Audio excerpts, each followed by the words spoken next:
Hi everyone and welcome back to Lucky Loaders 15, where I'll be giving you 5 selections for tomorrow's horse racing action. Now before we get stuck into them, I quickly just want to reflect on how our tips performed today.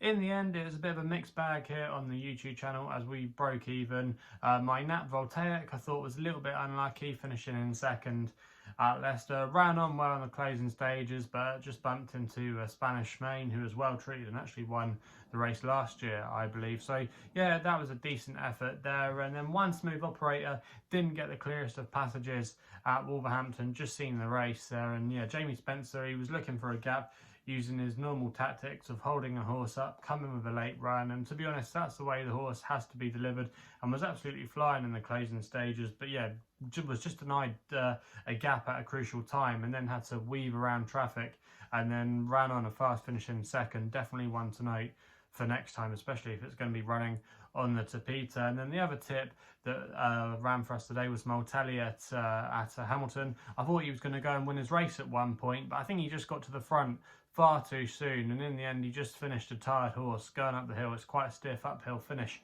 at Hamilton, and he just didn't get home. So overall it was a mixed bag today. It could have been a different story obviously if one of those selections that finished second had gone in and obviously won, but I'm not complaining too much. You know, we got a decent spin for our money, and yeah, hopefully we can do better tomorrow and turn some of those second placed efforts into some winners. And yeah, like I say, I got 5 tips for you tomorrow where I fancy quite a lot, and we're going to be going to Lingfield tomorrow where I'm going with an extra tip. It's in the 5 furlong sprint handicap, the 235, and I thought Trouser the Cash should take all the beating here for Callum Shepherd and Amy Murphy. Now the current time recording, this horse was available at 11 to 4 with most firms, and I'm going to recommend a 1-point win bet here. And this horse, Trouser the Cash, is still quite lightly raced. He's only a 4-year-old, and I think he could be open to a lot more improvement. He was quite a comfortable winner, I thought, last time out when he won at Yarmouth last month. He was raised £4 for that victory, but I thought there was lots to like about it, and he could easily have a little bit more improvement to come.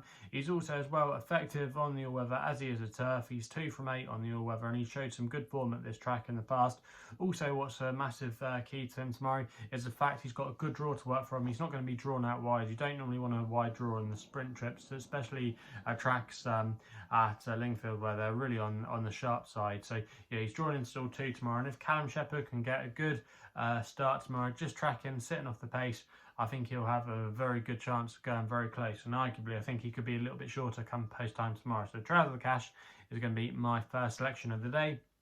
We then stay at Lingfield where we go with my Nap, which is in the next race, the 310, and I thought Arabescato for Neil Callan and John Butler was the way here to go tomorrow. Currently available at 9 to 4, and I'm going to recommend a 1-point win bet here. Now this horse seems to love running at Lingfield. It really does bring out the best in him, and last time we saw him he got up to win over the course and distance when Sylvester de Souza was riding that day. That was actually quite a good win actually, because it was quite a tactical race. It was quite a small field, and he did well to win that day.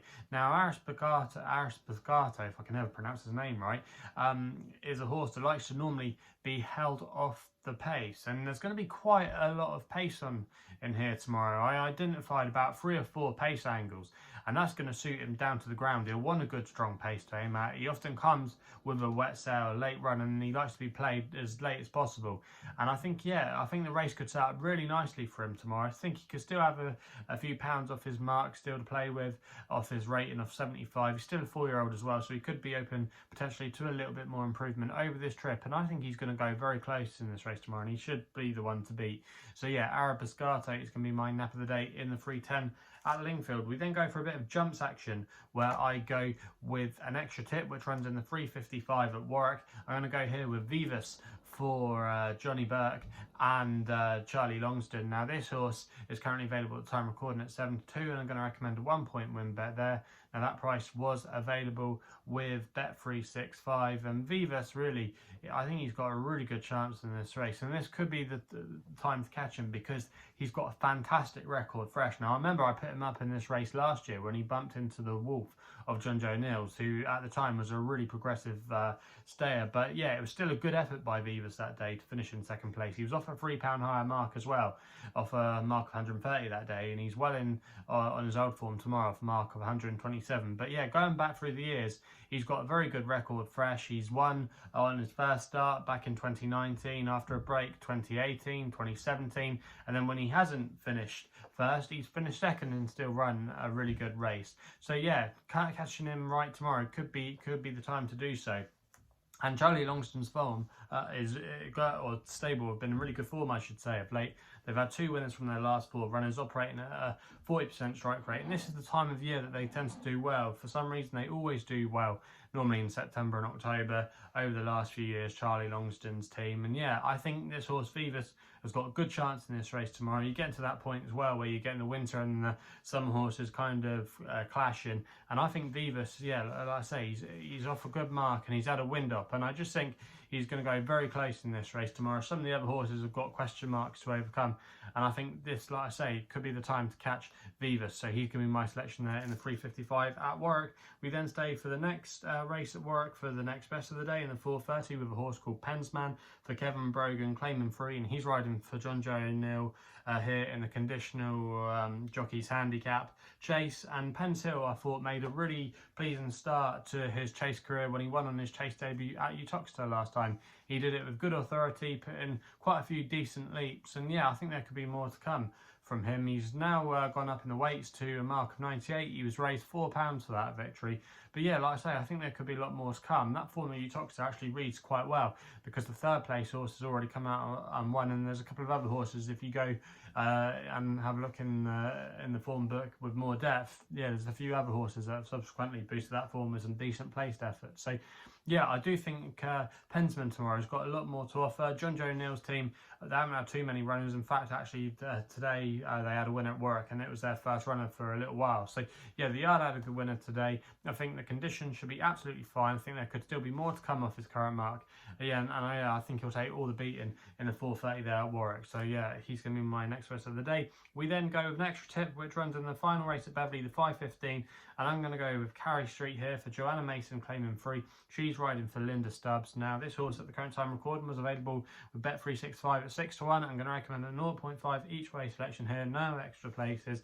Now, this horse, Carey Straight, has got a good draw tomorrow to work from in stall 1. You want a low draw at Beverley. It doesn't normally pay to be drawn out wide because it's such a sharp turning track. You're always on the turn until you come into the home straight, and then it's a stiff uphill finish, and it often favours those against the far side. But yeah, this horse, Carey Street, is a little bit of a hard horse to win with. He's got some good form next to his name, including a most recent second place effort at Musselburgh, where the form has worked out okay because the 3rd place horse, Clay Ragazzoni, went on to win on his next start, so the form doesn't look too bad there.